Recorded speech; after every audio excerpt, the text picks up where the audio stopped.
In the land of grills. Hey folks, how y'all doing? Welcome back. And oh man, the PK, the all new original PK grill. So what they did was they took, if you haven't watched my channel before, folks, I had the original PK, which means portable kitchen, Little Rock, Arkansas. This it's a solid aluminum tub. There is nothing but aluminum in here. It's never going to wear out. Even the hinges are aluminum. So I had an original one, and a couple of people have asked me what happened to that. So I made a trade with another YouTuber who happens to be my son, Brian, Mad Horse Barbecue. Check him out on YouTube. And I traded him the original for right there. See that Weber? And if you're looking at the handle, it's a Dr. Pepper Weber, never been used. I traded him for that. But I always said I'd get another PK. But when they decided to come out with a revised version of the original, I said, yeah, hook me up. I love that color. That graphite color is just so cool. Like I said, I'll leave the link down below to the review we did on this. Today's going to be more of an overview showing how to set it up. Yeah, we're going to do a biscuit test. Maybe we can cook some steak on there. But I want to show you how this thing works. This thing is a cooking machine when it comes to indirect. It really does a fantastic job. And you know what? On the opposite end, you can sear steaks on this. And yeah, maybe we'll even show you that too. So let's take a look at the inside and let's get it fired up. One of the greatest things I like about this is they updated the vents on these. So the old vents were just these slots and they were just aluminum. And so when you were over the charcoal, you had to wear gloves or use a pair of tongs, but that was nice.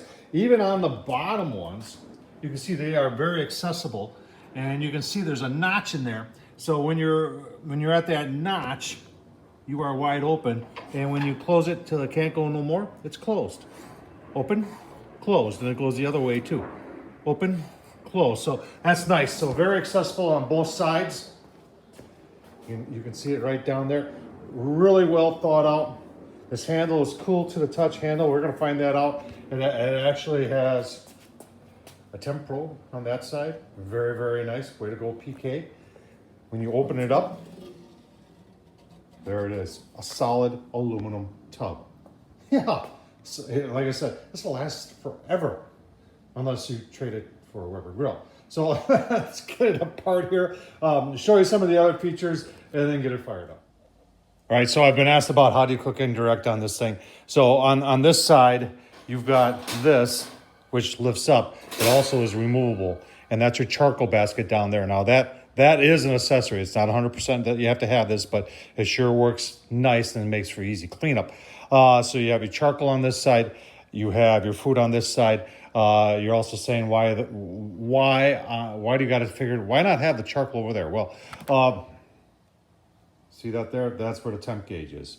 So the temp gauge, I want to put the temp gauge on the indirect side where I'm going to have the meat. That'll tell me the temp in the grill.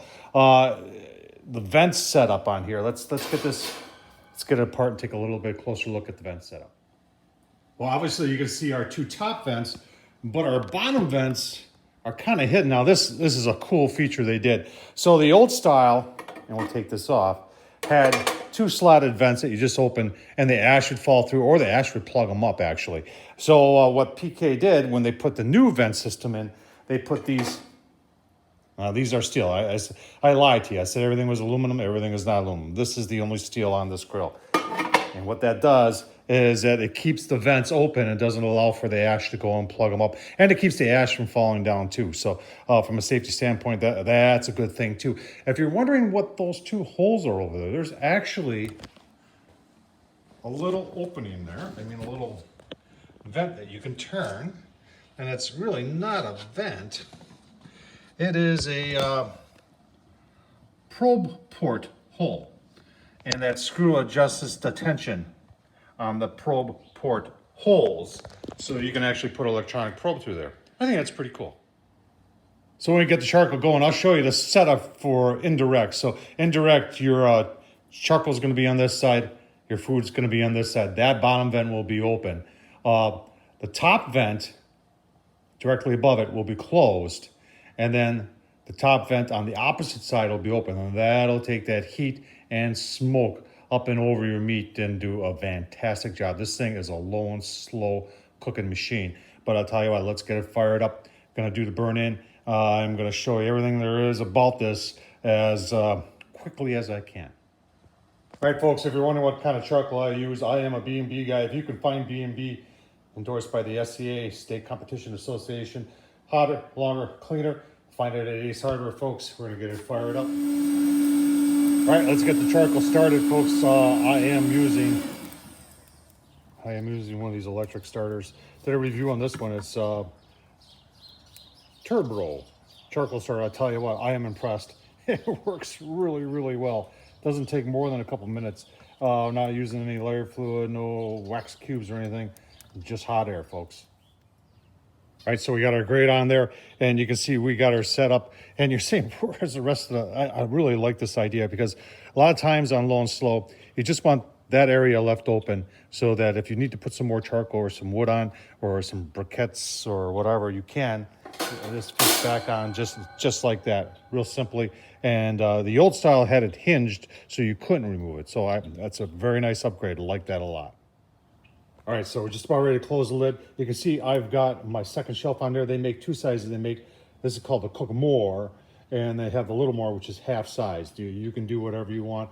I had this with the other grill, and I just thought I had to have it with this one. All right, so let's take a look at the vent situation. Our fire is over here. So on the bottom vent is open, top vent closed. On the food side, we've got the top vent open, bottom vent closed. That allows for the heat and the smoke indirectly to go over. And like I said, we just close it down. We'll take a look, see. We're gonna leave it closed. We're gonna leave it wide open because we're just doing a burn-in. But then if we have to close things up to do our biscuit test, we'll dial things back. So far, really impressed. All right, about an hour, like I said, the vents have been wide open. We're doing the burn off, but we're going to transition into getting right there. So those biscuits, 375 is what they're looking for, and we're almost there. So we're going to get our biscuits going here and give you a look-see at that. All right, biscuits are on. We'll take a quick look here. Everything is heated up. So this is an aluminum bathtub here, and the radiant heat, and that's what's so great about this. Once you get it dialed in, because of the mass of the aluminum, it holds the temps very, very well. So let's take a quick look here. Get our biscuits on. And you can even see the ones that are on the top, on the Cookmore. You see that? How they're browning on top? That's the convection coming off of the aluminum. That's pretty awesome. What's up next? Let's sear some steak. Got two sections of some grill grates on there. Put a little cooking oil on there. We're gonna season these up a little bit. And we're gonna open this up too. Open that top vent up, let all that heat keep on going and get her nice and hot. And then we're gonna sear some chuck steaks. A lot of people ask me, what is that? That's Black Angus boneless chuck eye steaks. This stuff, I'll tell you what, these days where steak is so expensive, this stuff is really good. And then we've got some of our rolls. Let's open one of these up. Oh man, golden brown.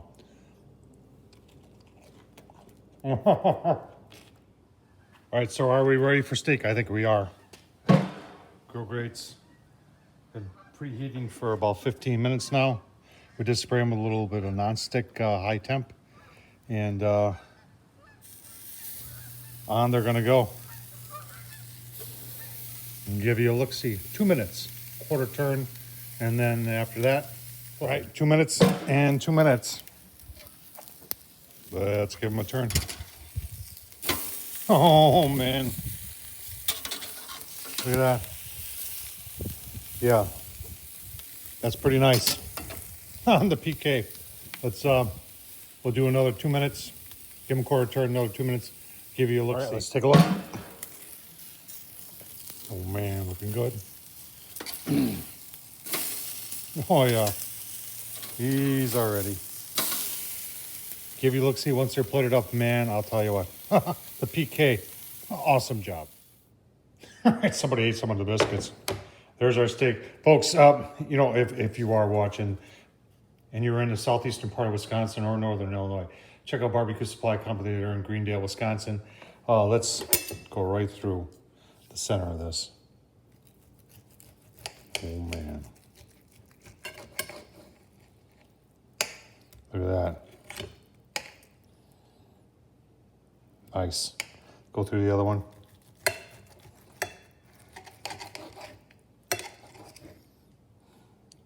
Tell you what. Take a little taste test here.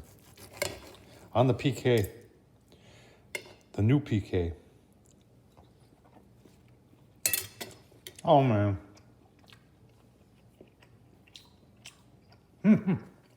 I like that. That's rare. I like rare. I know on the SCA circuit, I think it's got to be medium. But look at how fast it shoot. You know, can the PK do everything? We made biscuits today, and we made steak, and we did a burn-in all at once. Thumbs up, leave a comment, folks. Hope you enjoyed this. Tom Horseman at YouTube. Thanks for watching.